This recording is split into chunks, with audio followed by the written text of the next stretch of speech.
The small plane went down in the lower Lost Creek area around 6:30.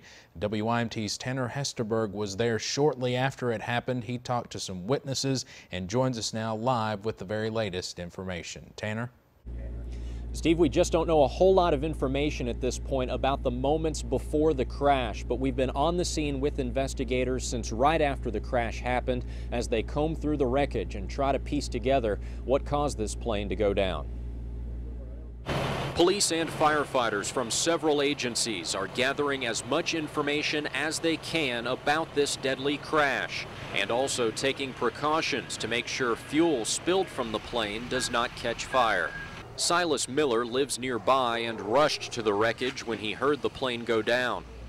And just to expand on that point a little bit, FAA officials are expected to arrive here at the scene around 11 o'clock tomorrow morning. And Steve, until they arrive here and have a look at the scene, we probably won't know how many victims there were, their names, or what kind of a plane it was. But I can tell you, firefighters don't think the plane was carrying more than 40 gallons of fuel. So we're talking about a very small plane here. And you mentioned it earlier, we are very close to the Wendell Ford Airport, about 1 or 2 air miles. So the question, Steve, is whether this pilot was trying to land at the airport or whether he had just taken off.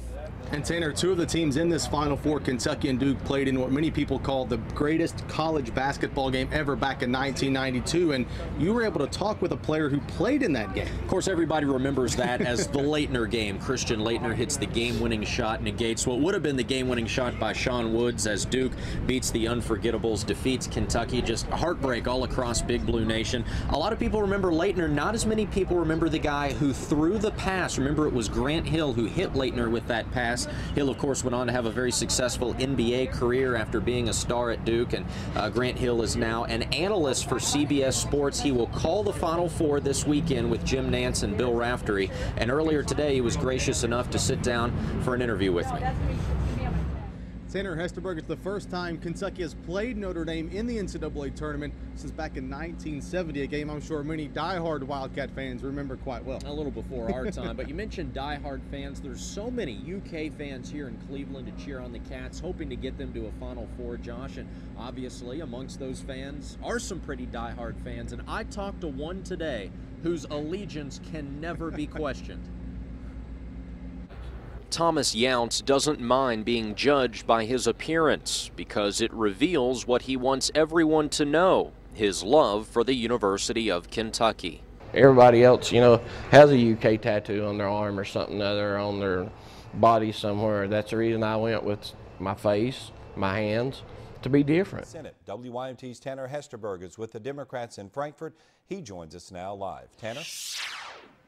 Well, Neil, as you might imagine, the tone a lot more somber here at the Frankfort Convention Center as this election night, which shocked not only many political observers, but shocked the hundreds of Democrats gathered here hoping their party would have a party, a celebration tonight, but not tonight. The Democrats lose 4 out of the 6 major statewide races, including the race for governor. You know, it was a race that Jack Conway in the days leading up to this election day was leading by an average of 5 percentage points in the polls. But as you mentioned earlier, Neil, throw those polls out. They don't matter tonight as Matt Bevin has defeated Jack Conway. Now, just a couple hours ago on this stage behind me, Jack Conway was very gracious in his concession speech and urged Kentucky Democrats to keep fighting.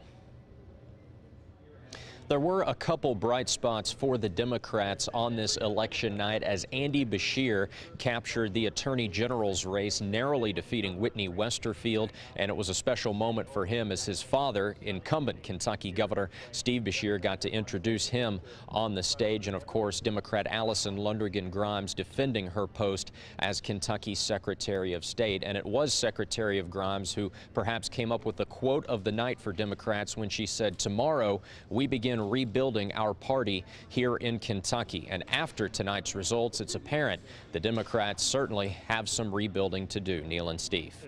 WYMT's Tanner Hesterberg was there when Davis left the jail. He has more from Carter County. Immediately following her release from the Carter County Detention Center, Rowan County Clerk Kim Davis addressed a crowd of hundreds of people, including reporters from across the nation.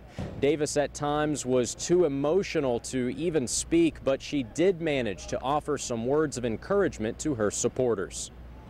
Thank you all so much. I love you all so very much. Kim Davis's first moments of freedom in nearly 1 week were spent in front of signs, cameras, and a cheering crowd.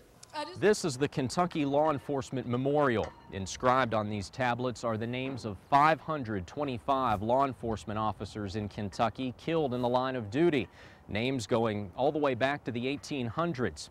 Department officials say the main reason they train so extensively here is to prevent more names from being added to this list.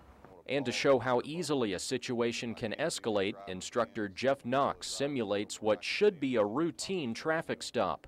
Driver, go ahead and place your hands on top of the steering wheel for me. Thank you. I have compliance. I can see his hands. I'm Officer Knox with the Model City Police Department. The reason I stopped you this morning, you ran a stop sign at South Broadway and Outer Loop. Have any reason for that? Didn't see it? Okay. Before reaching for it, where do you keep your driver's license? In your wallet. If you would slowly reach and get that for me, please. The driver pulls a gun on Knox. Now from here, the officer has one choice. Get out of here, okay? If an officer thinks that he's going to outdraw the suspect, he's already behind because he knows what he's going to do. He's going to assault the police officer. So if I take time to try to draw, I'm giving him more time on target to shoot me. It's one thing to train for a situation like this, but can you ever be fully prepared for dealing with a situation where somebody draws a weapon on you? Well, I think what you do in training is what you're going to do in real life.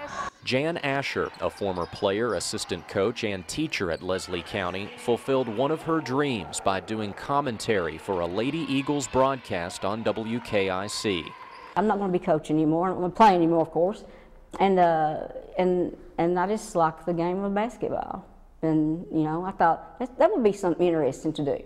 4 for 10 from the three-point line. That's excellent. And 11. Jan is 48 years old, and if you're wondering why she's waited so long to scratch this item off her bucket list, the answer is she might be running out of time. Jan is battling cancer that has spread from her breast to her bones. Doctors gave her 4 to 8 years to live, and that was nearly 3 years ago. The hardest part of dealing with all this is knowing I'm going to leave my loved ones. But this radio broadcast gave Jan a chance to take her mind off her sickness and think about something she loves, the game of basketball. Second half as it advances to the Sweet 16. 64-51, Tanner Hesterberg is in Louisville and joins us now with more. Tanner? Well, Josh, you've heard the old cliche that the game was a lot closer than the final score might indicate. Well, nothing applies more to this game than that. 64-51, the final as Kentucky pulls away to defeat Cincinnati. They defeat the 8th-seeded Bearcats to punch a ticket to the Sweet 16. Now, the news conferences for both players and coaches just wrapped up a few minutes ago. Here's a sampling of what John Calipari and UC Associate Head Coach Larry Davis had to say after this one. Somebody needs to do something to get the water back on up in here. Linda Potter also hopes the water comes back on soon. Her son, Brandon, has autism, and she gives him baths to ease his symptoms. She says heating water on the stove and then bathing him is not as effective as a normal bath. You just want to sit there and cry sometimes, because when he's in pain or hurt and you know that you can't afford to give him baths like he likes, and he gets frustrated, it's just so hard. Water officials say they're working as hard as they can to restore service to areas like Branham's Creek, but admit the winter storm we're expected to receive could make things more difficult. He was known for his fried chicken, and this life-size statue of Colonel Sanders gives local officials something to crow about. We're probably showcasing one of the most recognizable figures in the entire world. You know, Colonel Sanders is known everywhere. And so we're excited about what's going on in downtown Corbin. And while the Colonel's 11 herbs and spices are still secret, Sanders Park is now open for everyone to enjoy.